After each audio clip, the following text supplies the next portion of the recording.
And I loved it to the point where I couldn't do heroin without the coke. I needed both. So if I'm withdrawing, dying, and I have heroin, I need that coke.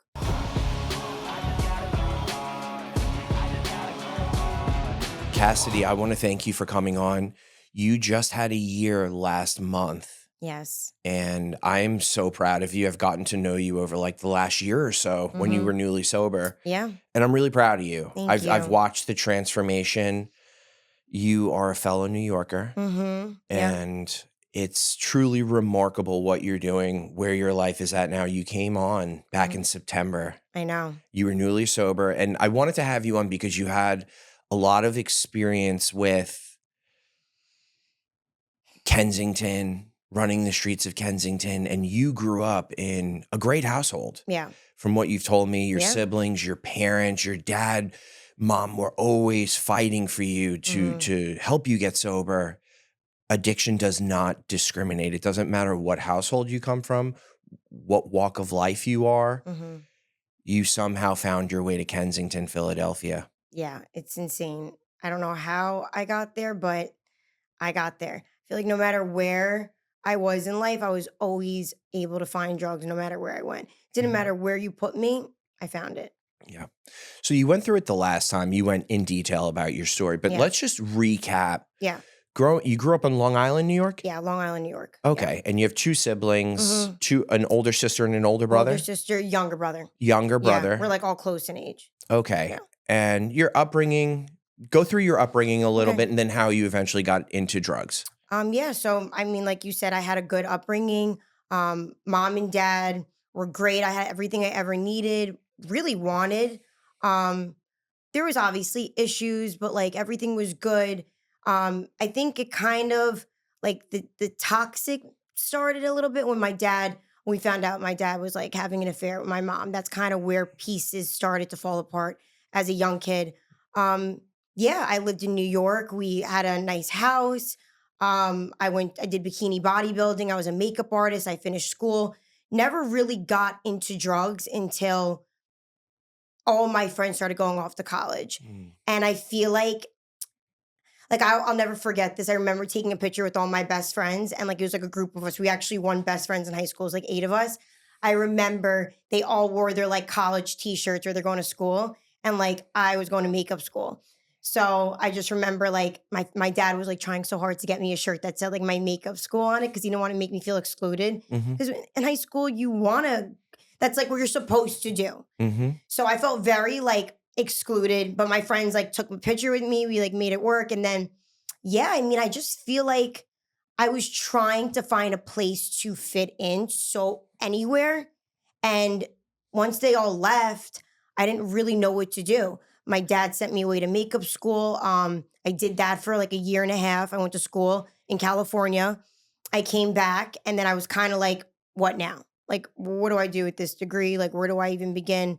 I feel like I've always had like an entrepreneur personality. So I had to fight for everything I've ever wanted, everything.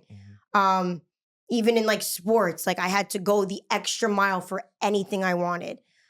So I ended up doing bikini bodybuilding. This is how I kind of like got into drugs. I did like bikini bodybuilding and like my coach was like, you have the physique for it. Let's just do it. So I was like, all right, let's do it. I started competing, and this is kind of where my head was like so focused on eating clean, working out, like doing everything right. I was like, I want to do something like I always wanted to like be bad. Like, it's in the back of my mind. Yeah. And I don't know. Someone introduced it to me. Like a friend picked me up one day, and I'll never forget. Like he was like, sniff this. And I was like, what is it? And he's like, it'll help you sleep. But I was so like healthy and like strict on my diet. I was like the driver for people who were drinking, my friends. Like I was never like drinking at that point. In high school I did. But I tried it. And that's where if I knew that was going to happen when it happened, I would have never done it that day. Because that's where it all took off. Like that one pill, sniffing it that day changed my life. What kind of pill was it? At that time, I think it was a Oxy 30. It was the blue. Yeah, Roxy Blues. Roxy Blues, yeah. Okay, it's wild because you talked about how your life was so structured. Yeah. And I went through that as well, playing sports, playing football, lacrosse. And then as soon as that structure kind of went off track just a little bit, like I always wanted to do something bad. I always wanted to do something outside of that structure. Yeah. So I could relate Yeah. to that feeling. So you do it, and are you immediately off to the races? No. Like, it was weird. I loved it. Like, I was like, what is this? Like, and then I was just taking like one a day. I was like, oh, it's helping me go to sleep. It always starts off with one. So I took one, helped me go to sleep. And then I started like realizing I was going into the bathroom at the gym and like sniffing it. And like I would bring a straw with me everywhere and like crush it with my teeth and like sniff it in the car. I was like, okay, let me like, but I didn't know what addiction was. I did not know like anything about it. It was so foreign to me. When you think of addiction, you think of like someone on the side of the street, like all crazy. Like you don't realize it could start with something so innocent, like a friend giving you something. And for a whole year, I was just taking like one or two, maybe three a day. That was it. Didn't realize it. I didn't pay attention to withdrawals because I was just always taking it. I didn't notice withdrawals. And then I think one day I couldn't get it. And I was like, I'm not feeling good. I'm like, why am I not feeling? Like, I feel really bad. I'm like, I didn't know. And I remember one of my friends told me like, Cassidy, stop taking those. You don't know what's going to happen. And I was like, no, I don't have an addictive personality. I'm fine. Like, I never knew I had an addictive personality. And he was so right. Like, and that's when now I know I have a problem and now I know I can get sick. Now I got to go all in. And then I went all in.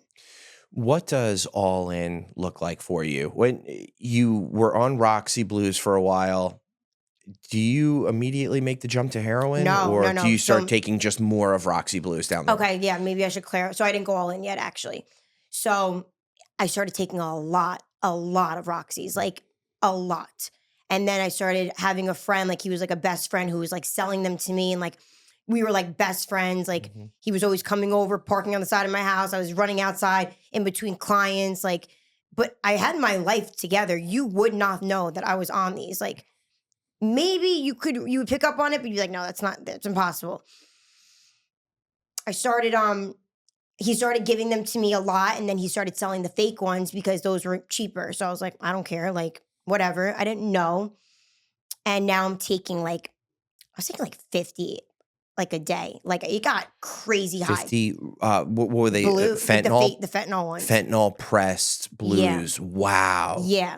And my tolerance was so high. Like I would like sniff like 3 back to back. I'm like, why am I not feeling it? Like wild. So I was in like crazy debt with him, but he was also getting high. So we were just like this like really toxic friendship where I'm like, he was sleeping at my house. We were going to raves. Like we were like, I have to go everywhere with him because he's got it. And he was fun. So we started just like hanging out. And then I just remember like my clients, like I had like one of my mom's friends like ended up like doing them. And like she was one of my clients and she was like, I need to buy them from you. So now I'm selling them to like people and getting a lot of money. Like I'm getting them for my price, selling them for a lot more. And like I remember she was counting like thousands of dollars in front of me. Like my bed had thousands of dollars on it. It was weird. Oof. Like I was like, this is how I'm gonna keep my habit going. And I had a jar of money in my room. I remember like looking at this jar of money. I just remember like it was stacked, like hundreds. Like I was good because I had my business. Everything was still good. I wasn't paying rent. I mean, I didn't have to pay for things. And my life just became like, I was just chasing it like hard. And then one of my friends, like her brother was a drug dealer. So like we would sneak in his safe in the house and like take them. And then it was just like spiraling, but like I wasn't out of control yet. Yeah. Like I had it controlled. So I had a lot of money. And then I started realizing as my addiction got worse, the money started lowering in the jar. Before you knew it, I was like left with nothing. A lot of people who've done the hard work of getting sober still struggle with something that won't quit. Not a craving, but unwanted disturbing thoughts that bring guilt and shame and keep coming back. For some people, that may be OCD. Real OCD isn't just about organizing. It can involve persistent, intrusive thoughts that feel completely out of character. followed by mental or physical behaviors you feel driven to repeat for relief. For people in recovery, OCD can go unrecognized for years because it may look like anxiety or feel like part of the recovery process, but it's treatable. NoCD is the world's leading provider for OCD treatment. Their licensed therapists specialize in ERP or exposure and response prevention therapy and provide live face-to-face virtual sessions plus support between sessions. NoCD is covered by insurance for over 138 million Americans. To book a free 15-minute call, visit nocd.com. That's NOCD.com. It's wild because I had a point in my life where I was still showing up to work. I was doing Roxy blues. Yeah. Eventually it went into fentanyl. Kind of similar situation. And I was showing up to work and I had this corporate job. And, you know, like you said, you were still at work. People couldn't really notice. Maybe you would dip out here and there. You'd just be missing, but like right back. And then you start telling them now you're making this money, and it's very easy to justify your use because it's like, look, I'm making all of this money. I'm still showing up to work. I'm serving my clients. Like, I'm doing what I got to do. I don't really have a problem. It's manageable. It's like working 2 full-time jobs, but it's manageable. For sure. You're doing it. You're juggling the balls. Yes. And then, okay, the money starts to die down. And so this is where I was like, okay, like now I'm good. So I took a little break from makeup. I still had my clients coming over, and then I had a boss, and he actually just got sober, which is really cool. I spoke to him, but I had a boss, and I was working for this company, like a funding company, like the calls, and they kind of just hired me because I was like a pretty girl in the office. It was all like Russian older men, like on the phone, like dialing, and I'm just like in the office getting paid to pretty much do nothing. And every morning I wake up, and they were all like crazy on drugs, like everything, just like back to back. Kind of felt like a mini Wolf on Wall Street, like a very tiny one. Yeah. And I just remember he would put every morning he would put a Roxy on my desk. It was like my morning coffee. I was like, I love this job. I'm like, this is amazing. That sounds amazing. I know. I mean, come on. At this point, I'm like, this is great. So he had a problem. So I loved working for him because I'm like, you're going to supply me because I got you. Like, we got this. So he would make me leave work. He would go to the bank, like in the building, pull out like a lot of money. And then we would, he'd be like, go to this address and you're going to pick up all these drugs. When I went to the address, I had like a bag. I'm not joking, a bag filled with them. Like, I was scared to drive with it, but like not scared enough because I wanted them. But I was also so young. I never got in trouble before. I didn't know. And I would bring it back to the office, and he was supplying my habit at work. Yeah. So. What year was this roughly? God, the timeline is so hard sometimes. I graduated 2016 high school. So this was like 2020, I would say. Okay. That's crazy that you Maybe 2019. You graduated high school in 2016, you said? Yeah. Oh my God. I know. You're a baby. I know. Okay. So now this is starting to escalate. Yeah. When do you eventually make the jump to heroin? Not for a while. So I really like did it for a while. Like I just kept, I don't know how I kept it going, but I kept it going. My family never kicked me out at this point. I was just like, they were sending me to rehab, so I'd get clean, come out, and like try so hard to stay sober, and like it would just fall through like immediately. And then, then I went to this place called Dynamite, which was like, I probably went to a few rehabs in between that. I went to this place called Dynamite, and it was like a huge rehab, and it kind of felt like when I talked to everybody from there, we were like, this was like the best time of our life because we got to live there. Like it was like a huge property. We all had like jobs in there. We kind of like ran it, like the people run community. It. It's a community, but it was fun because it was like all people like my age and like it was guys and girls. Like it felt like camp, but it was for years to stay sober. And I just like loved it. And I started meeting a bunch of people, and like I had a normal job, and like I was like getting healthy again. I stayed in there for like 8 months. It was a 12-month program. Where was it? It was upstate New York, New York, yeah. And did the whole like withdrawing thing in there, finally got good. I was healthy again, whatever. I met some guy in there, and I like, you know how addicts are. We're like trying to find something to cope. Codependency, yeah. Everybody's doing that in there. That's like the norm. Passing notes, like it's just a thing. So they make a rule in there: you can't talk to a guy until you're 6 months in here. So everybody's like, it actually makes you want to be sneaky in there because like you want to like hide things because you have to. Yeah. Like you have to hide stuff. So I started becoming very sneaky. So when I was in there, I think I was like 4 months sober at this point. It was like Memorial Day. And I reach in my pocket, like out of nowhere, I'm reaching in my pocket and I feel something. And I'm like, what is that? And I touch it with my hand, like my finger felt it, the round oxy. Oh, no. It was 1. I did it inside of there and I was like, oh my God. Like, I remember like immediately feeling amazing again. And like I split it with some girl in there and I was like, so it ended up happening was I passed a note to the guy I liked, it fell on the floor. I got caught. Me and this guy are like, let's get out of here. Let's run away. So we literally leave in the middle of the night. Like his stepmom pulls up and we're out to Brooklyn. That's where it transitions now to heroin. Okay. Now things just got too expensive and eventually you guys, had he been doing heroin before?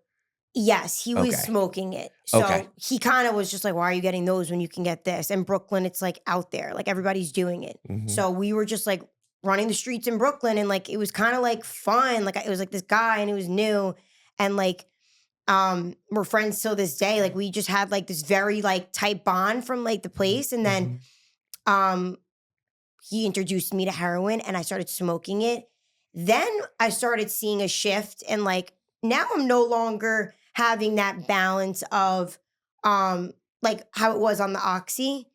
And I also wasn't getting that like oxy high, like that like, oh my God, it feels good. Energy too. Yeah, the like euphoric energy. Yeah, like a good energy. You were just I was just like, yeah, I started feeling like this is like not good. But I liked it. And I'm smoking it now. So now we're kind of like running the streets and like his parents are like throwing us out. We're staying in hotels, homeless, just trying to like figure it out. But I wasn't bad enough yet. Like this doesn't hit anything in Kensington yet. This is just like the beginning of me seeing how far I could push it, you know? Okay. How much longer are you with him? And then when do you kind of break off from Brooklyn?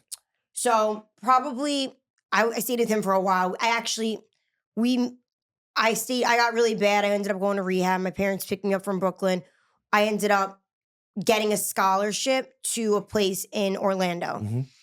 So they were like, we'll get her here. Oh, no, I'm sorry. I didn't get a scholarship yet. I just went to Orlando. My family was like, let's just go to Orlando. So I went to this like Christian recovery house. And like, I was like, this is not Orlando. I just felt like I was like, I don't fit in here. Like it didn't feel like anywhere I'm used to. And immediately I get to there and my next door neighbor walks past the recovery house. My parents drop me off and she's got track marks up and all down her arm. My neighbor of the sober house or recovery house, track marks. And I immediately spot it. Like I can't miss it. Mind you, I haven't started shooting yet. So I see her and she's like, hi, are you new to the recovery house? And I was like, yeah. And we started talking. I'm like, that's it. That's how I'm going to get my shit. Like I wasn't ready. So I met her. I got her number and I started calling her drug dealer and he was dropping stuff off to my recovery house. Now I'm doing straight Fetty. He's dropping off like the little white baggies of straight Fetty. And I'm like really trying to like not get caught because if I get caught, I'm kicked out. So it's hard and I'm nodding out in the bathroom and like everybody's in that house is like older and like trying to like watch me. So I'm like, and I started hanging out with her and going to her house. And I just remember like seeing her side of it. And it was like a dirty house. Like it smelled, there was blood everywhere, needles. And I was like, I never want to get that bad. So that's how this is transitioning. So I got caught. They were like, you have to get out. You have to go away. You guys, I'm like, mom and dad, I don't like it here. Like this place is weird. Like I didn't feel it. And I felt like they were too much with like I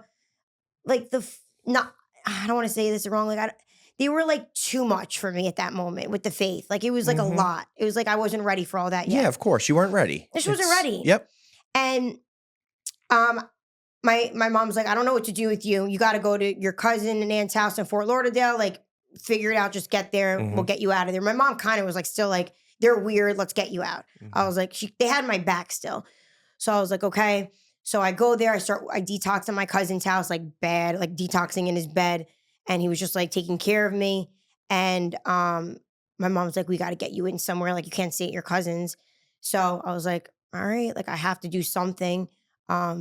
I was like doing just heroin in his house, and it was out of control. No, he wasn't using, right? No, he doesn't use. They're like clean cut boys, like older, they're twins. They were just like doing me a favor. They're not even like my closest cousins. Like, so for them to do that for me, I was like, it's really nice. It was nice. Yeah. Cause it's like a mess. I was a mess. So I get into a scholarship, and this place is like, we're gonna get Cassidy to Pennsylvania. I'm like, Pennsylvania? I'm like, I thought Orlando's bad. I'm like, I'm going to like Bumble. Like, where am I going? So I was like, oh my God, I don't want to do this. But then my ex called me, the kid I told you about. Brooklyn. Yeah, Brooklyn kid. And he was like, I'm going to Pennsylvania too. I was like, perfect. Like, now we're good. Like, as long as you're there, like, we're good. So I get into this rehab. I meet some guy in there and whatever, another guy. And I don't stay long. Like, it was just like it was one of those really nice rehabs. Like, they cook for you. You got a king bed. Which rehab was it? It's called Karen? No, it wasn't Karen. Oh God, I forgot the name That's all of right. it. Don't worry. I forgot the name of it. So you eventually leave there. Yeah. This was a nice place, but I was like, not ready. I'm just not ready. But I was like, I'll do it for my family, like whatever. Because I had nowhere to go. So I get out, and like the therapist is like, we're going to get you into a sober house. And I was like, I don't want to go to another sober house. Like, I just wasn't into it. I was just like, oh my God. I was like, fine. I was like, I'll go. But in the rehab, that's when I got exposed to, because this was in Pennsylvania, so it was not far from Kensington. That's when I got exposed to RCA, it was called. RCA, yeah. So I got exposed to Kensington. I was like, what's Kensington? And I'm hearing about it, and I'm like, we're that close to all those drugs? I'm like, okay, like, this is good. This is really good for me. I thought I was going to have to like figure it out. It was so close. My family had no idea, but I didn't even know what it was yet. Yeah. I'm just imagining like it's like a little drug area, like nothing crazy. I was so wrong. It's funny. I went to a rehab in New Jersey one time, and it was on the Jersey side of Philadelphia. Yeah. So Reading, you have like Reading, Reading on the Jersey side, Yeah. and then you have Kensington in North Philadelphia on the Reading's really Pennsylvania bad, too. side. I was locked up with Reading people is from Reading. really bad. So everyone in the rehab talked about Reading and going to Reading and copping in Reading. I know. And I remember saying, sounds awesome. Like, what's so bad? You know, I didn't say sober, of course, after that rehab, but. And then one person kind of schooled me on it. They're like, yeah, cops don't even really go down there. Like, it's that bad. Yeah, It's really, really bad. Gangs run the streets there. It's like really bad. I didn't know it was like that bad. Yeah, it's bad. Yeah. But so, okay, you hear about Kensington, you get out. So I get out, I get into this recovery house, and the guy from Brooklyn is in the one down the block. He's in the male one, I'm in the women one, same exact one. And we're like down the block from each other. So I'm like, I'm good. My birthday's coming up. My family's like happy for me. I'm like, I didn't know I was not going to stay sober. I just like didn't think I was. Like, I had a feeling. So I go out for my birthday. My dad takes us out, and I have like a glass of wine. And my dad didn't want me to, but I'm like, it's fine. Like, it's fine. He's like, he didn't want to like be like that strict dad in that moment. Yeah. Plus, I never really struggled with alcohol. So he was like, whatever. He was like, you can have one. And then I was like, I'm going to have another one. And then he was like, okay, that's it. Like, you're done. I was like, okay. I went back to the recovery house that night, and I met up with some guy from like a rehab in Long Island. He was in Jersey. And I was like, come pick me up. Like, I was like, to my birthday. He's like, I'll Uber you to me. And he had heroin on him and crack. And we meet at this like Hilton hotel. And he had like 2 guns on him. And I was just like, whoa, like, what am I doing right now? Mm-hmm. My family's in the hotel, like thinking I'm sober, sleeping. And I overdosed in the Hilton hotel in the bathroom. And on camera, they must have saw us like with the drugs in the lobby and like he had guns on him, that they must have called the police and they were on their way. So not thank God I overdosed, but I got out of it before I got caught. Because when I overdosed, they took me to the hospital and he came, like, just, he was like, what happened to you? Like, are you okay? He came, I pulled my IV out and like I ran with him. And I was like, I gotta get back home. Like, I gotta get back to the recovery house. It's the morning. I'm like, I'm screwed. So he was like, okay, I'll call you an Uber right now. I'm like, I'm freaking out. I'm still kind of high, but like I'm not. I can't explain it. When they like when they like hit you with Narcan, like your body feels weird.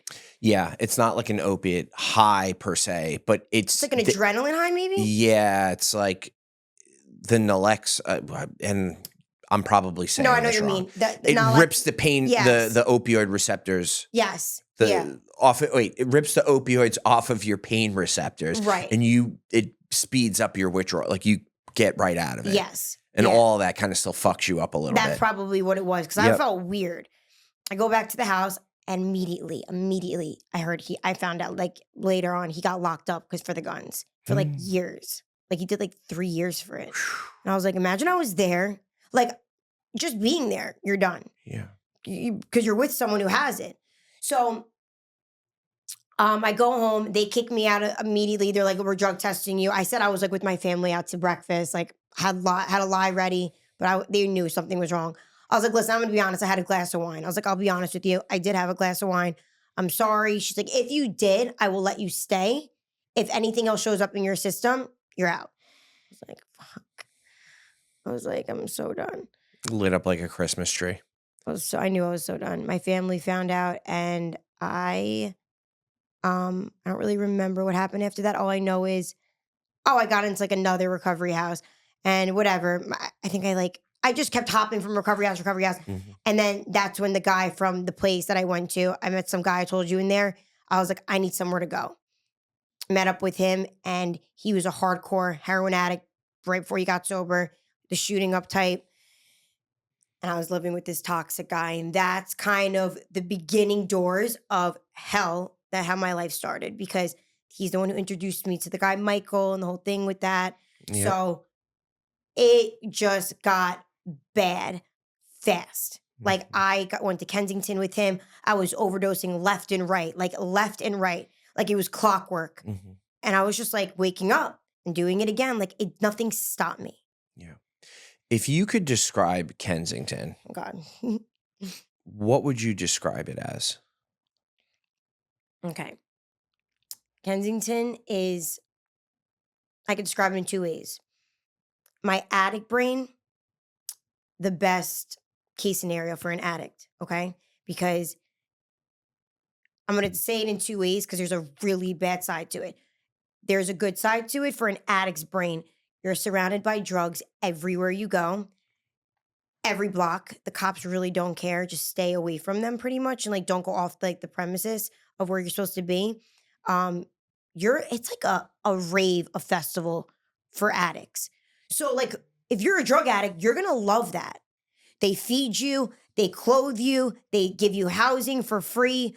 Like you're taken care of because it's such a poverty and like it's so bad that they almost like feel so bad for you. It is also hell. When I say hell, this place is, think of like the worst place you've ever been to in your entire life and times it by like 1,000. Like you're walking over dead people every day. You're seeing dead people every day. There's literally zombies walking around like the Walking Dead show, like that. It looks like that. People have lost limbs and fingers and legs and they're okay with it because they have a crack pipe or a needle in their hand. It smells because their flesh is eating away at them, that it has such a vile smell from the urine and like the body odors and it is like nothing you have ever seen in your entire life. And somehow in your addict brain, you tell yourself you love it. Like you just love it. Like you miss it when you watch videos. Like your brain is so like, but it's the worst place you can ever go to. If I could tell anybody to never step foot there because you don't know if you're ever going to step foot out of there. Yeah. Okay. So you eventually get sober in May of 2025. Yeah. May 23rd. Were you in Kensington up until pretty much you got sober? Yes. Okay. Yeah. So why don't you take us through the last couple weeks of your using up until you moved down to South Florida and got sober?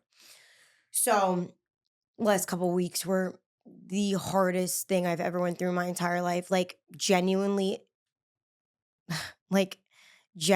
went through the worst things I could ever go through. My brain can't comprehend it now. Like it's like when I look at it, I'm like, what? Last couple of weeks, I was 72 pounds. My face was very swollen. Like I actually, if you saw my last podcast, the last podcast I did with you, you could see my face had like a swollenness to it. It was actually from the drugs. Like I feel like it got so much better now because it was so puffy. Because the drugs are like you're so skinny, but like the drugs are doing something to the inside of your face. I can't explain it. My eyelids were swollen and my brain was so like twisted. The last few weeks there or like month, I had like a crazy like stalking experience with some person who like was really starting to scare me to a point of like it was someone I was like doing dates with. He was giving me money and it was very like uncomfortable because I didn't want to. I literally had to. And if I didn't do what he wanted to do, I was easily dropped off on the side of the road like I'm a piece of dirt. So it's like, do I stay in a warm house and eat food and get money for my drugs and do what I don't want to do because I don't want to? Or do I have him drop me off in the pouring rain when it's freezing outside and I have nothing? So your brain is kind of like justifies it. Like, I guess I'll put up with this even though I don't want it. But at that point, I was done putting up with it. It was so toxic. I even knew at that point, like, I have to get away. My brain started going through something, which I don't think it's a coincidence that I went through this. I actually think this is the reason I'm sober today. I was starting to shoot heroin and cocaine. And like for people who don't know what that feeling is, never try it because I'll just explain it to you. It is the most, I never liked cocaine, by the way. It wasn't my thing. But when I did this, I was actually telling my sister the other day, and she was like, it's kind of scary how you talk about it. Like, it sounds like the love of your life. I'm like, it was.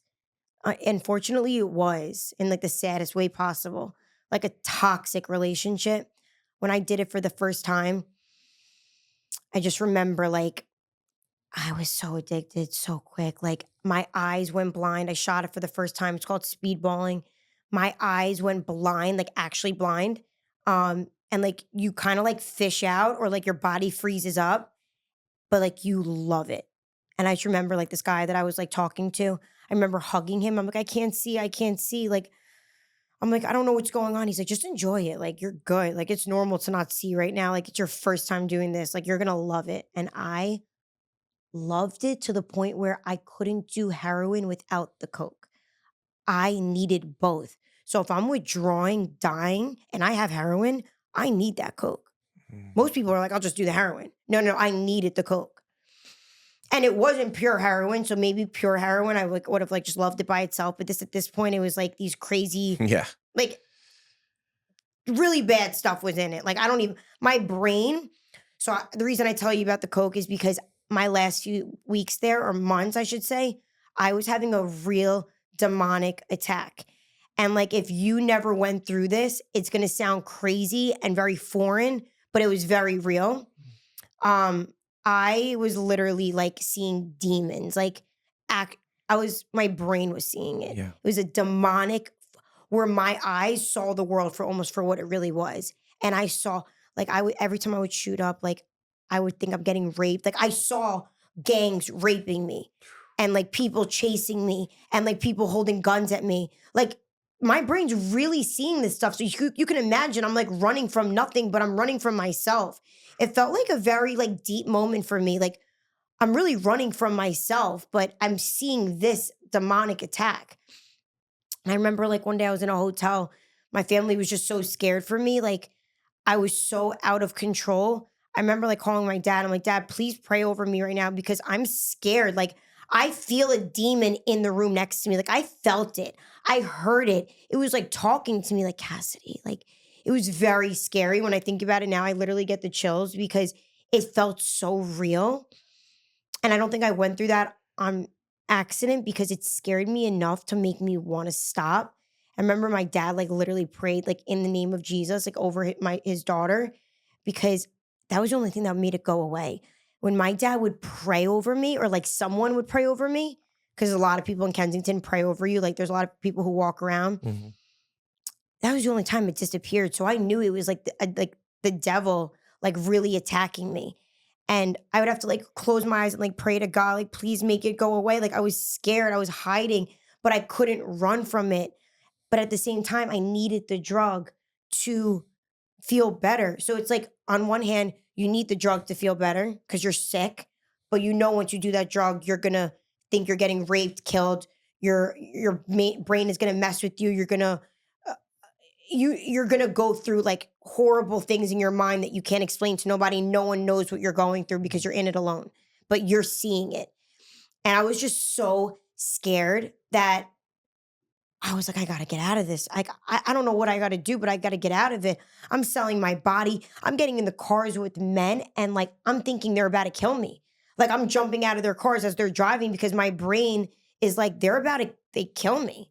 So maybe that could have saved me in some scenarios, but this is like leading up to my last like few moments there. I was just really bad. I was like at the worst I could have ever been. Like this was just my neck from here down. I have a scar.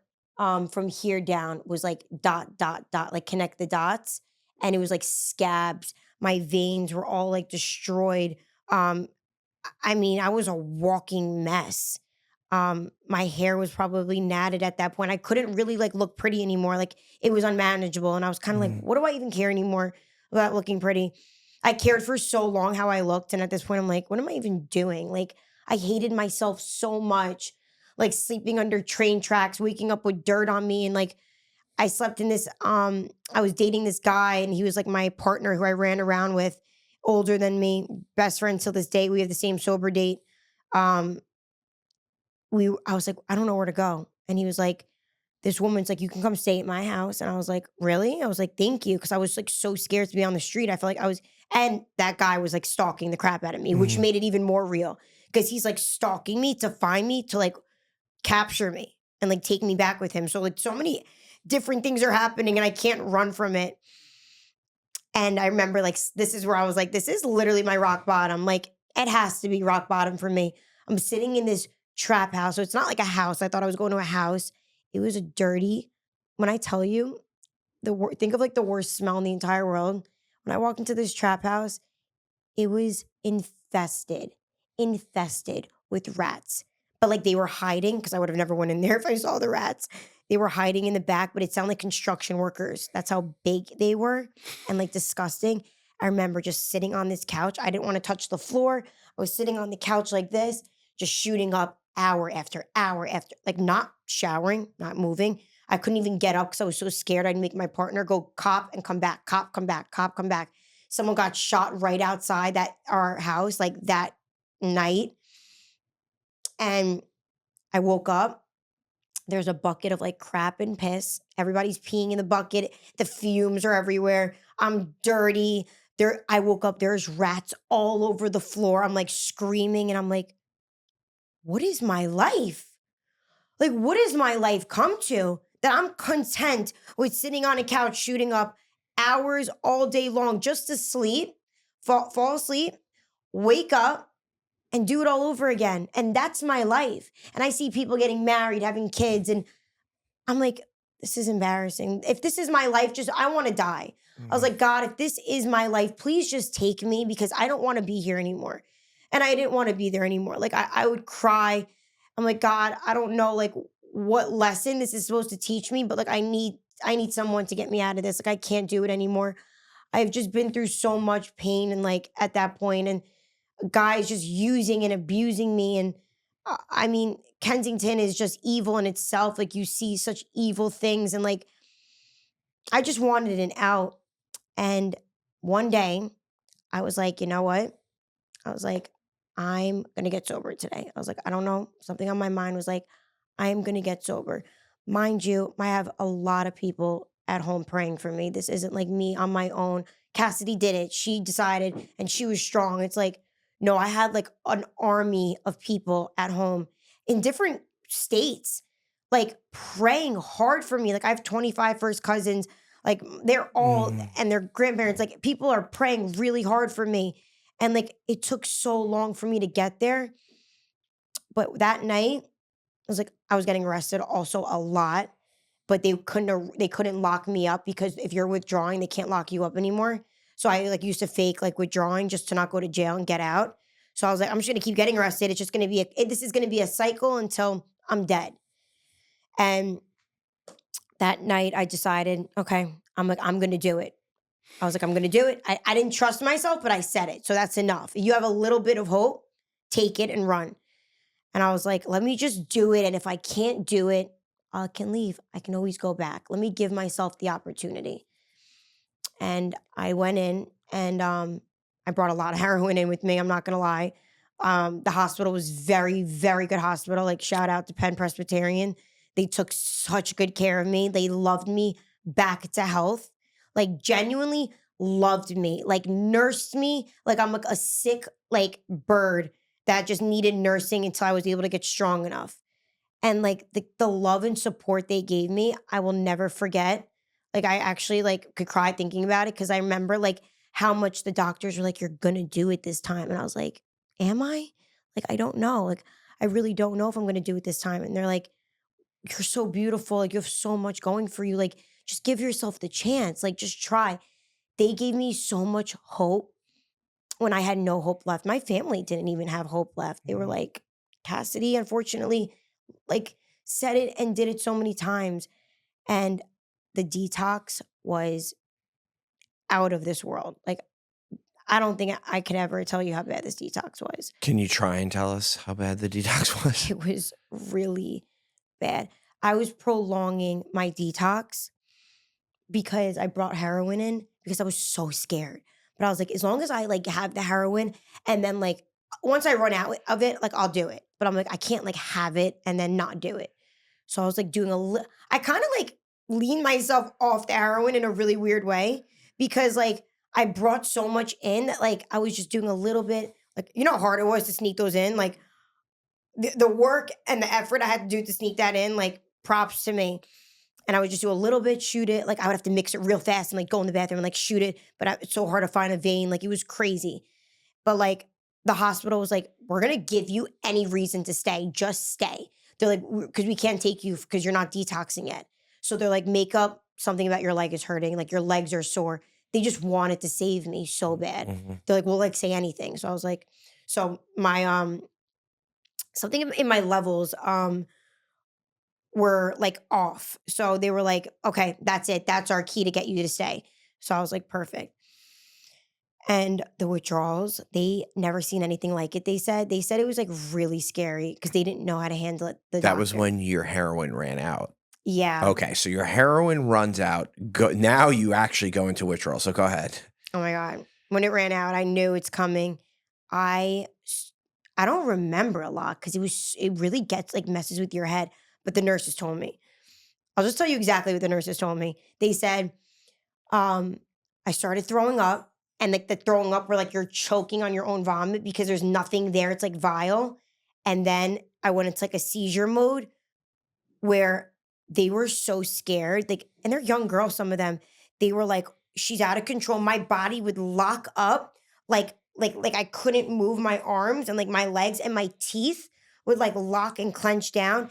And I'd be like stuck, but like my eyes were like wide open. I'm like, I couldn't, like, I didn't know what was going on. And then I would seize out, like full blown seize out. And no one doesn't know what to do because they don't know what is in my body, what's causing this. Like, methadone is not going to help. Suboxone's not going to help. She's out of control. So they rushed me to, what's the part of the hospital that's like when you're like, I see you. yeah. And all I remember is like 20 doctors, literally 20, surrounding me, holding my body down. They said, you were so strong in that moment. We had to bring like a lot of them in to hold you down. And then they hit me with something. I just remember this really big needle, and they hit me with it. And like, I must have like knocked out. And they said like, they were like trying to play music. They're like, what's your favorite song? What's your favorite song? My brain's all over the place. I'm like, I said like a Rihanna song. They were like cracking up. Some Rihanna song. I don't even know why I said that because I don't even really listen to her. But they were like, that song like calmed you down. Like the music helped, and they were like, you were out. So I must have like went into a coma for like 2 to 3 days, which kind of helped me. It was in my favor because I didn't, like, they had to knock me out. Like they were afraid if I woke up, like I was gonna like choke on my tongue or my throw up. So the detox was brutal. They started putting me on a bunch of meds. They got me on Dilaudid, Suboxone, Methadone, the IV drip. And I was so sick. Like my body was sweating. They changed me out of my gown like 20 times a day. Like they just wanted me to be comfortable. I would be so hungry, like you're starving. The nurses would give me their food. And I just remember like, I never, ever want to go through this again. Like, and I remember my nurse was like really cute. And like, I was like, I'm like, I look so ugly. I was like, my hair was in a bun. And he was just like, you're so beautiful. And you're like, look, and you look like this. Like, can you imagine what you would look like if you're like sober? And he's telling me about his girlfriend, and they're like going to Chipotle. And I was just like, I want a normal life. Like, I'm sitting in a hospital bed like an 80-year-old. Well, he's my age and he's a nurse. He's got a girlfriend. He's got, like, I was like, I'm like, when am I ever going to be normal? It was like so sad because I'm like, I don't know if I'm going to ever be able to do it. And they kept me there for 3 weeks. And finally they were like, we're ready to release you. Like, where do you want to go? So you were in, was it Penn Med, you said? Penn Presbyterian. Got it. Okay. Yeah. So you were in Pennsylvania for 3 weeks. You detox off of everything. You eventually go to South Florida from there? Yes. No. No, my family picks me up, and they were like, this is crazy. We can't let her go. Like, we can't let her go. Like, she goes back, there's no coming back. So they were very like nervous with me, but they handled it different this time. They usually are my dad's very tough usually, and like, we got to get her in somewhere. Like, we got to do this. Like, he was just like kind of just showing me the love that I really needed in that moment. Wow. Yeah, it was like a very like different for me. And I was just like, I'm so happy to be with my family. Like, I was so like I felt this peace at my heart where I'm like, maybe I could do this. Like, maybe I can do this. And my family picked me up, and they were just showing me like a lot of love. But they're like, we got to get you in somewhere, Cass. Like, you can't come like home. Like, what's even home? Like, we don't even have a home at this point. My mom was going through her divorce with the guy that she was with. So she was going to Florida. My sister lived with her roommate. My brother's in California. My dad's living at his brother's. So like, I didn't even have like a proper home. So what's home? So he's like, we got to get you somewhere. So they tried dropping me off at this place in Brooklyn. They called it up. My sister did all the work, like per usual. I'm like, oh my God, this is going to make me like, I was like not into it. I was like, this is not, I'm telling you guys, it's not going to work for me. Like this route, we got to go a different route. So they dropped me off. And when I tell you, he's like in the hood of like Brooklyn, like the Bronx, I was like, this was like the hood, like old people, like for alcohol, like it was like a hospital for like, it was just like not my, I was like, I can't. Yeah. There was nothing that was going to help me there. Nothing. Mm-hmm. It was not even like a hospital. This place was like not good. Mm-hmm. So they're like, if you come in, they really did everything to get me in that last moment. Like, this is like real quick getting me in. My dad rushing, like speeding on the highway to get me in. They were like, if you leave, that's it. You can't come back. We're like, that's it. I was like, my family's like, no, she's staying. She's staying. And they did everything. Got my paperwork done. My family leaves. My dad goes, by the way, my dad always did this for me. He'd go to like Target and get me a suitcase, pajamas, socks, underwear, like soap, like everything, packed it really nice, and would bring it to rehab. My dad spent thousands of dollars getting me furniture and clothes for every rehab because he wanted me to have clean, fresh clothes. Because he cared about you. Cared so much. Yeah, of course. I immediately, when they went to the store, I was like, I'm out of here. I was like, I'm out. They're like, if you leave, ma'am, you can't come back. I'm like, I'm leaving. I have to leave. Like, I can't. I'm used to being on the street this whole time. Like, you're locking me up right now almost. It felt like jail to me, honestly. My family's like, my sister's like, Cass, where are you? I call her. I'm like, I'm out. She's like, wait. Hold on. We're coming right back. We're literally right across the street. Do not leave. Like, we'll figure something out. Please don't leave. And I was like, oh, I was so weak. Like, my body was so weak. I don't even think I could if I wanted to.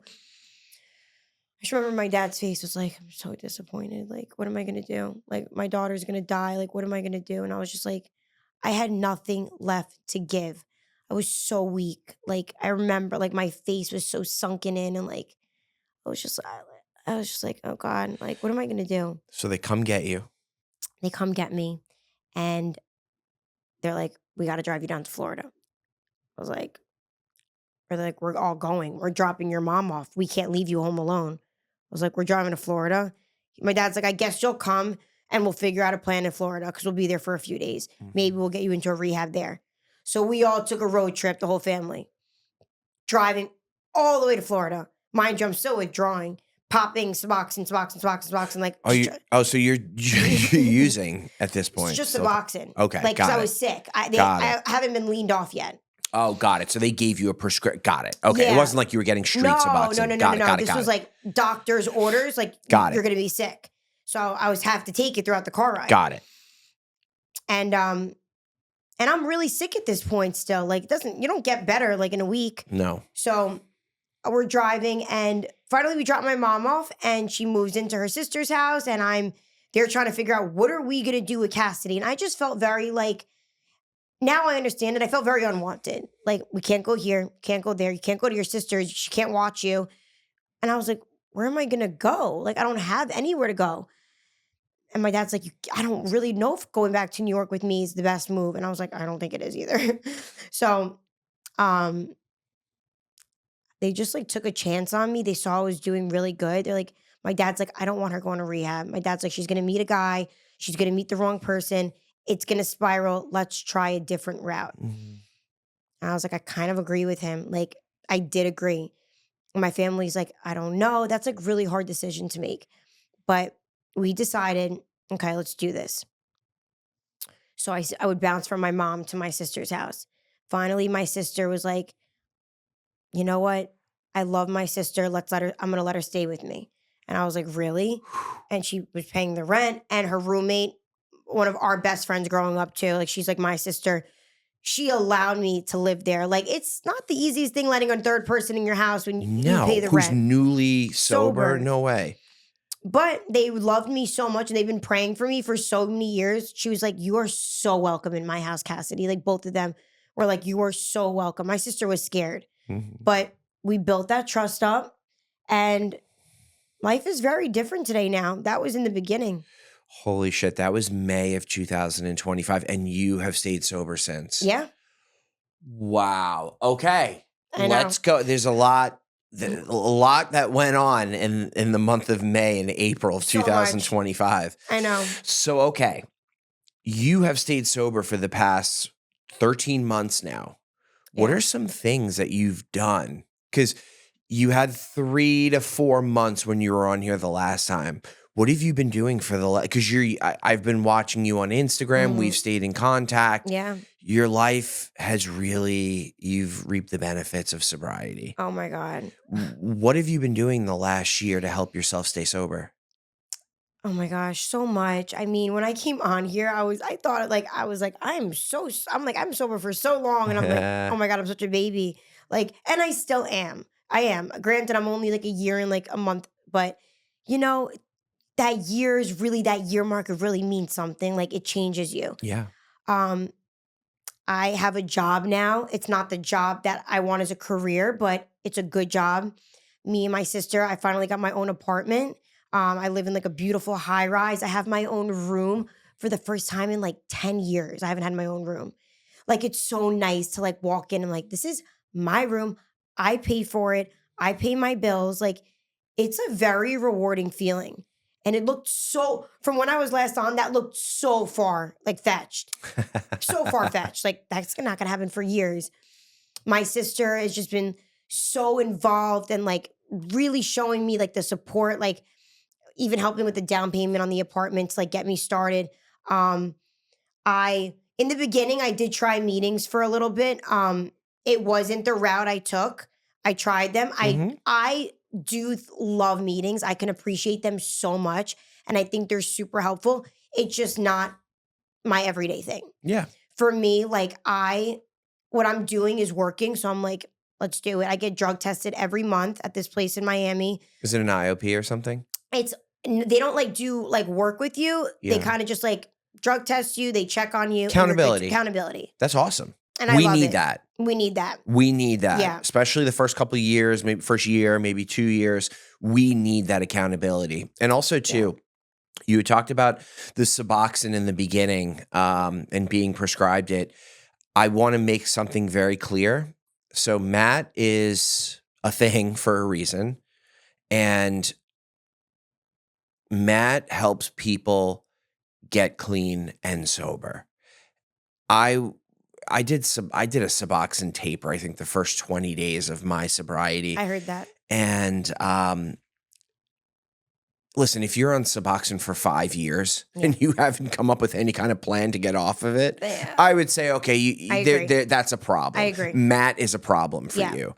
If you are seeing a doctor, you're being honest and you're working some kind of program where there is accountability, where you're enriching your life and you want to genuinely grow the relationships in your life, everything that comes with sobriety and recovery. Yeah. And it's working. Yeah. And you're being honest with that doctor and you guys have some kind of plan eventually to come off of it. So that's amazing. Yeah. So I'm not even on Suboxone. I'm on the Sublocade shot, which honestly, I got to give credit where credit's due. That shot has saved my life. That's great. Saved my life. I'm actually getting off of it this month, I'm so excited. They're leaning me down because they really care about you, these doctors. Like, they were like, well, you found a doctor that really cares about you. True. Let's say that again. That's so true. Yes. Because some of them don't. Right. Right. Which is, that's very true. You found one that cares about you because you have a plan to come off of it. I respect that, Cassidy. Yeah. I really respect that. Yes. So go ahead. So I started with the Sublocade. It helped me. Like, it curbed my cravings. It helped with whatever it needed. And you know what? It did its job while it did its job. Now that I'm working a program with them, I see them once a month. I have accountability. I'm like so cool with them, but it's in Overtown. It's in a really bad neighborhood in Miami. But you know what? When I go to that town, I'm like, I see drugs everywhere, nodding out people. I'm like, whoa, like I feel really bad for these people. Like my heart breaks for them. So this is what helps me. And I'm just going to say what helps me. It reminds you. It keeps it fresh. Yeah. You need that. It does. Sometimes. I'm not saying go hang out there. Yeah, I don't stay too long. I'm not right. If you go there and hang out it's like an alcoholic, you're newly sober. It's not recommended that you go hang out in a bar all day. Yeah, exactly. Yeah. So, but what I do is to help and I cry. I literally cry when I go there. Like I can't help it. But these feelings come up in my heart. Like every time, like clockwork, I swear, like these people, my heart aches for them. And then like, I'll go get my shot. I'll come out. I have a really good relationship with the doctor. We have a plan. Like she's like, I was on 300. Now I'm on 100. Next month I'm coming off. And she was like, you're doing amazing. Like you're killing it. And I was like, you guys have helped me so much. Like you guys have literally like saved my life. And they're so sweet to me. It's actually a needle exchange program. That's what it is. But they help addicts who want to get better. But I see a lot of addicts out there and they're struggling and I will ride my scooter because I got to go like stop by the doctor. I'll ride my electric scooter. Nice. And I will just like feed the homeless. I'll talk to them. I'll pray with them. I will give them what people gave to me when I was on the street. When I had nothing, people came and held my hands, my dirty hands at the time, and poured love into me. And you know what? That means so much when you're on the street. You feel so alone. And I feed them, I help them, I talk to them, I cry with them. I don't stay too long, but I built a relationship where I go. I'm like, what do you guys need? Listen, I don't make a lot of money at all by any means, but if I could do it, like if they're like, Cassidy, I need a pair of pants, or I'm really hungry, or I want a cigarette. I'm like, don't say no more. I got you. Like, there's a Yeah. thrift store I can go to. There's options. Like, I don't have to, like, it doesn't cost much to make someone smile on the street. Mm. So for me, that helps me. And like, I'm always like, I'm like, God, I went through this for a reason. I know I did. And I love helping people. I genuinely love serving people. I love giving back. Like you, like this is part of you giving back. Like this helps you. I'm sure this podcast helps you stay sober. 100%. Like talking with someone and sharing your experiences. It's like a meeting. For me, it's helping people on the street. Like I want to show them love. I want to help them. And a quick story, I helped this couple, literally I did nothing except for stop one day. I prayed with them. I went to the store, got them food, and I was like, let's get you guys off the street. They both flew to California. It was a couple. They literally, the next day she texted me. No, it's not the next day. Next day she texted me. I brought them clothes, food, water. I was like, get on that flight. Let's do this. Like, I'm like, you guys got it. Like, you're married. You're not that far gone. Let's get it. I told them my story. She resonated with me, crying, hysterical. They both went to rehab in Florida. So I'm like, that makes me feel so good. And it's like, I want to be able to help other people. Also, I do have to say this. In my year of being sober, I did do a program. It was actually through probation, but it actually saved my life as well. I did like an IOP over Zoom. Yeah. And kind of like how you do your meeting sometimes. Yeah. It was like that. But I got to share so much that was in my heart. And then I had private therapy calls.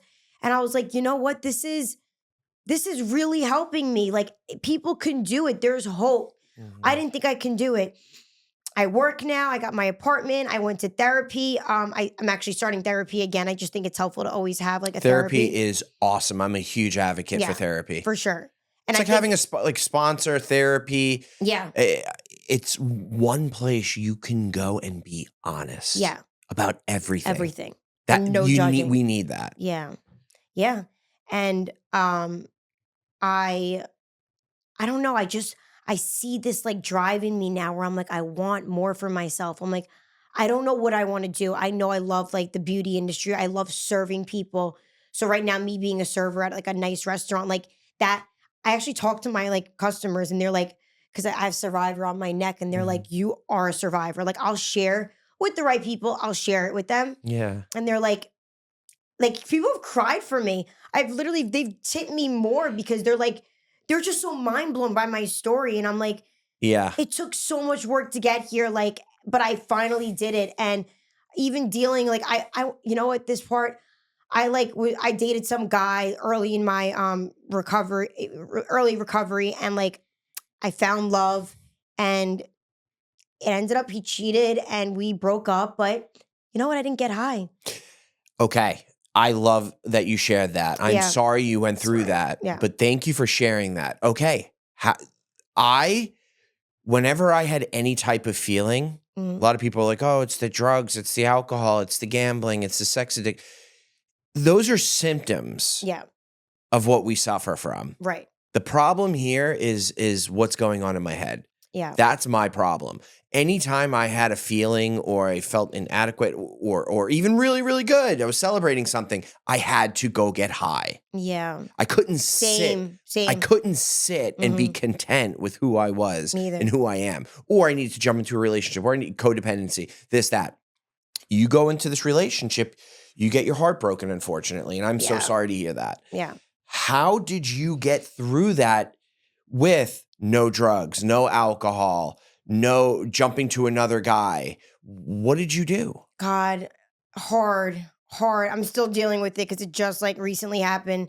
Like literally like in Florida together. He was just visiting me. Like I had the best time. He has 5 years sober. So like that, you know, I feel like people are in your life for a season. And I just told myself he was in my life. Maybe God used him he helped me with my sobriety for that 1 year. Now that my 1 year's over, I'm like, maybe that was my season with him. And now it's time for me to be on my own and figure out who I am by myself sober. I don't know who I am outside of a relationship. But how I got through it, I cried a lot. I cried. I have really good support. I got some good friends who have my back, my sister. But I told myself, I actually used to say, like, really sad. I used to be like, if he ever like did anything or broke up with me, because I was so in love with him, I was like, I probably maybe would relapse. I don't know. Yeah. And then this happened. He literally left Florida, cut me off, like didn't talk. He hasn't talked to me for 3 weeks, just dismissed me like I was never a person. The old Cassidy would have ran to drugs. I'm like, I'm not gonna let a guy make me get high again. That would be crazy. But it's not even the guy. Forget the guy, because people are gonna hurt you in life. I can't let anything, nothing take me back to that, because I've already, I made a TikTok video about this because I was trying to explain it, because I was like, I like to really understand my mind before I do something stupid or irrational now. So I You said take the to pause. myself, yeah, I Yep. do. And Yep. I actually play the tape out. Yeah, Sounds yeah, yeah. cliche, but I really do. It helps. It helps. And I'm like, okay, I was in love already before. Okay. I was in love with heroin. That was my love of my life. That was my heart. I would have done anything for it. I would have risked my life for it. I lost family, weight, friends, money, this, that. That was toxic love, right?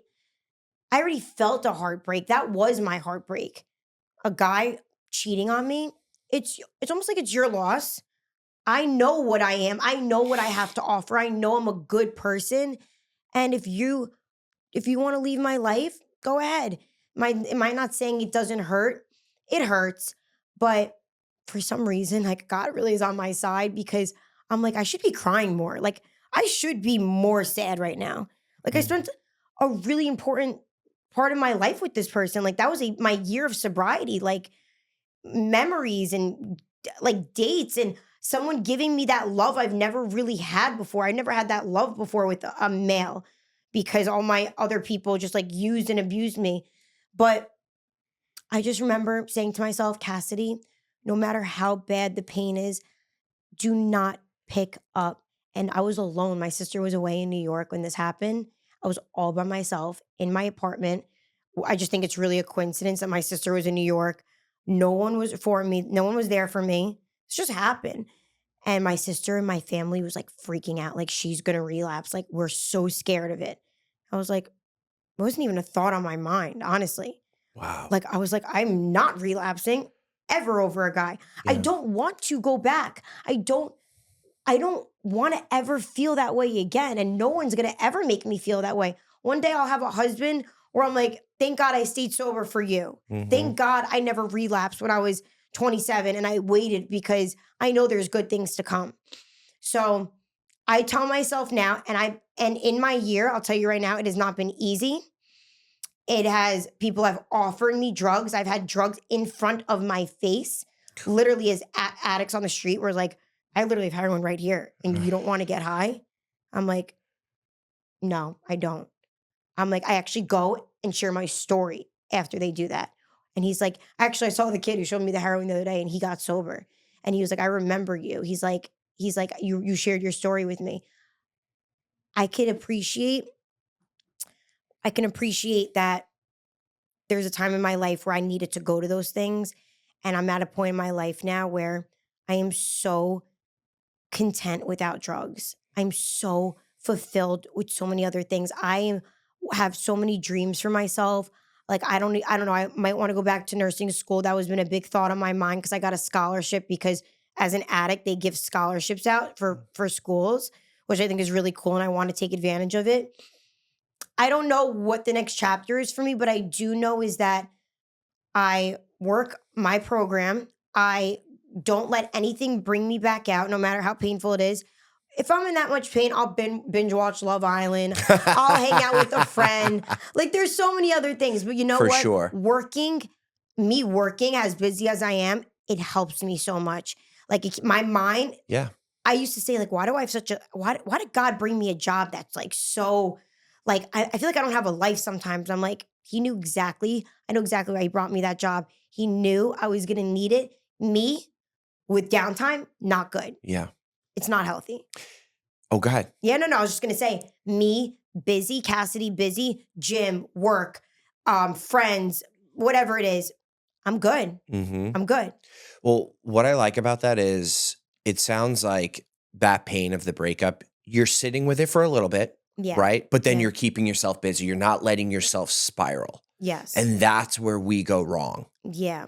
And it's important that you sit with it for a little bit because you got to get familiar with those feelings because life is life on life's terms. Right. You're going to have ups and downs, but you're also not avoiding the pain either. Right. You're not just dismissing it or stuffing it down because then down the road, it's going to come out in all areas that we don't want it to. Right. But it sounds like you found this healthy balance where you've incorporated a little bit of sitting with it. Okay, let's move on. Let's stay busy. Let's go do all these things. Don't let the thoughts sit for too long. Yep. That's what I tell myself. Yes. I've cried. Don't get me wrong. I've cried. I've been in pain. I've felt sorry for myself, but I also have to get up and go to work. I have to get up and do things. I can't let it sit for too long. My sister's like, I feel like you haven't really cried yet because I haven't had that good cry yet. I've just been like, avoid. Because I'm so scared of my addict brain crying and being like, this is it. Your life's over. Just go get high. Like, so I think in some way, I'm trying to find that like you could cry. Yeah.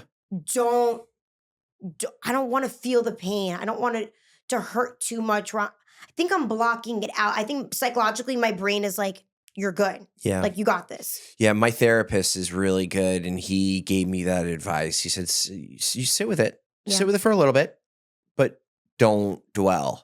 Yeah. And then I went through a breakup early 2025 and I got rocked. It was tough, sober. And I was like, what? Like thinking about it around the clock, trying to keep myself busy, not wanting to keep myself busy because I'm like just dwelling. And then I would like avoid songs that reminded me of her and or like certain thing on like Instagram, checking her Instagram or like doing this or doing that. Yeah. And my therapist was like, oh, that's okay for now. But I know it's crazy for me to say this, but like there's fear in you wanting to go see that Facebook or her Instagram or listening to that song. He said, integrate it in every once in a while. And then like the songs I can listen to today and like not even, it all passes. It does. It Time passes. And I went through all the phases. I went through, what did I do wrong? I'm defective. No, fuck that. She's defective. I resent her. I hope she died. Sorry. I don't want to get cut.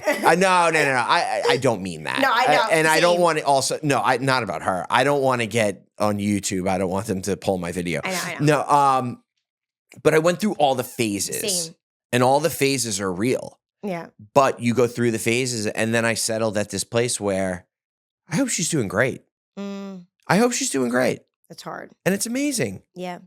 It is hard, but I got there and everyone will get there. Right. You sit with it and now it's crazy because now my dating after that, now I'm seeing someone and it's like we are both showing up. That's amazing.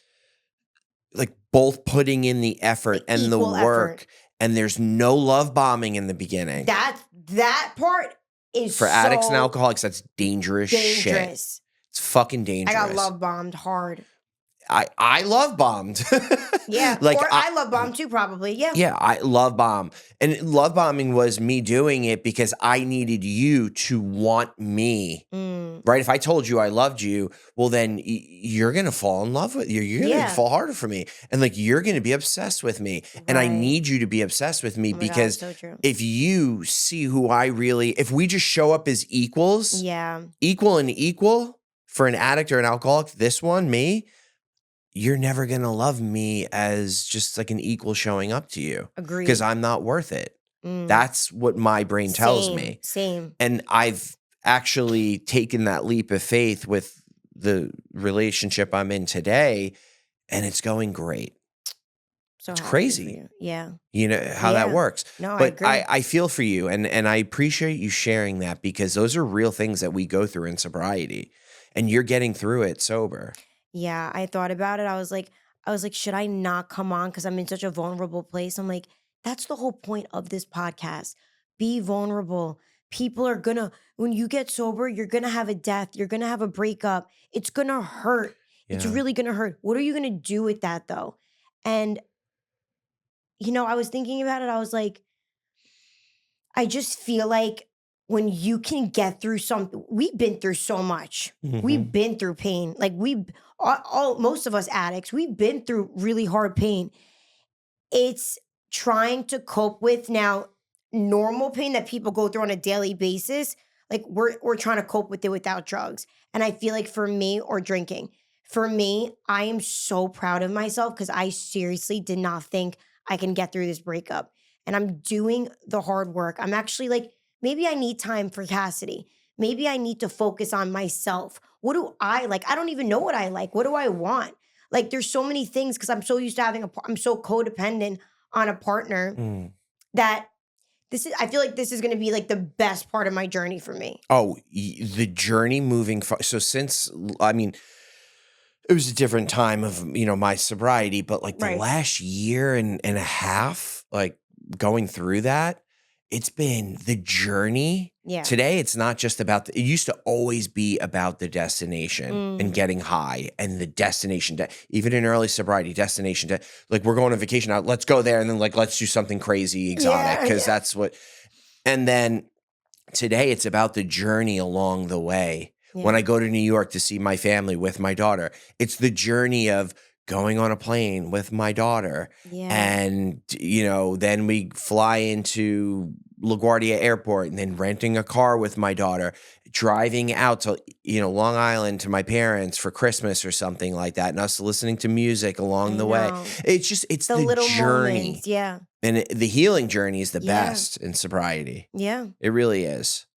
I agree with you. So a couple things before we wrap up. Number one, we need to give a shout out and for a more in-depth, detailed version of your story, I'm going to link Cassidy's first interview from that was 8 months ago, I think. You talked a lot about your sister in the first one. You talked a lot about your mom, your dad. You talked about them again here today, but in detail what they were doing for you. Right. And it's important. They love you so much. Like, shout out to your sister. Your sister's awesome. Amazing. It was funny. After the interview, I looked at your sister's Instagram and like how much she loves you. She shows it. She got me this necklace for my 1 year sober and it has my sober date. And then it says Ezekiel 36.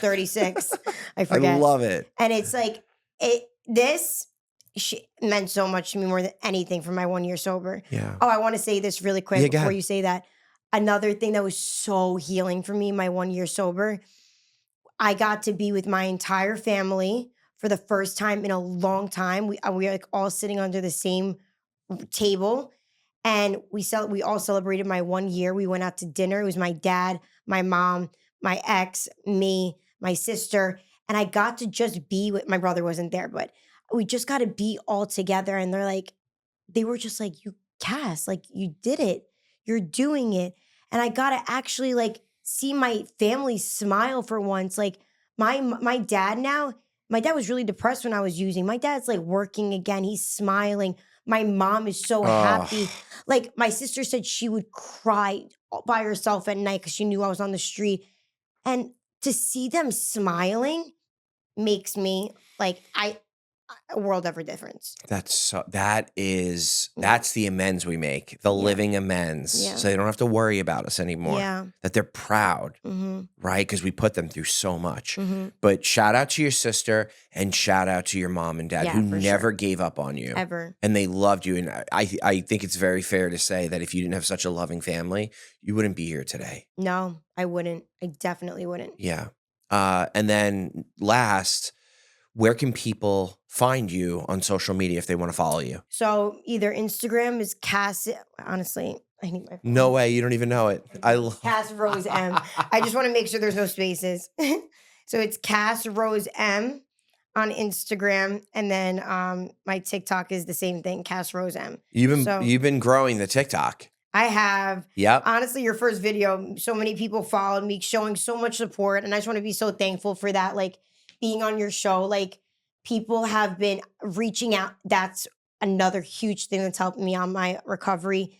People from all over the world, like you guys, have been so good to me, like showing so much love and support. And like I'm happy that I'm able to give that back with my story, and that you guys feel like you can come and talk to me. So I definitely want to put that out there. So look, you have good and bad comments. Always. You're always going to have that. I get bad comments all the time, and I'm the host of the show. Right. It's like, just don't watch the show. Right, Like, exactly. No, but the community that follows the show, honestly, they are the most loving, empathetic, caring people, and the support that comes from the Rise Above community is really, really amazing. Yeah. And like you spoke at my Tuesday night meeting that I do. I know. That meeting, it's just everyone supports. If there's a so newcomer, nice. Everyone's giving their number, like stay in touch, sober support. I love that you do that. It's huge. You have to do that. Yeah. Give back. And I'm proud of you. Thank you. You've really come a long way. Thank And from when you were 3 or 4 months sober all the way till now is truly amazing. And keep going. And thank you for coming on, getting vulnerable with us. And yeah, you're always welcome on. Thank you so much. Of course. Thank you so much.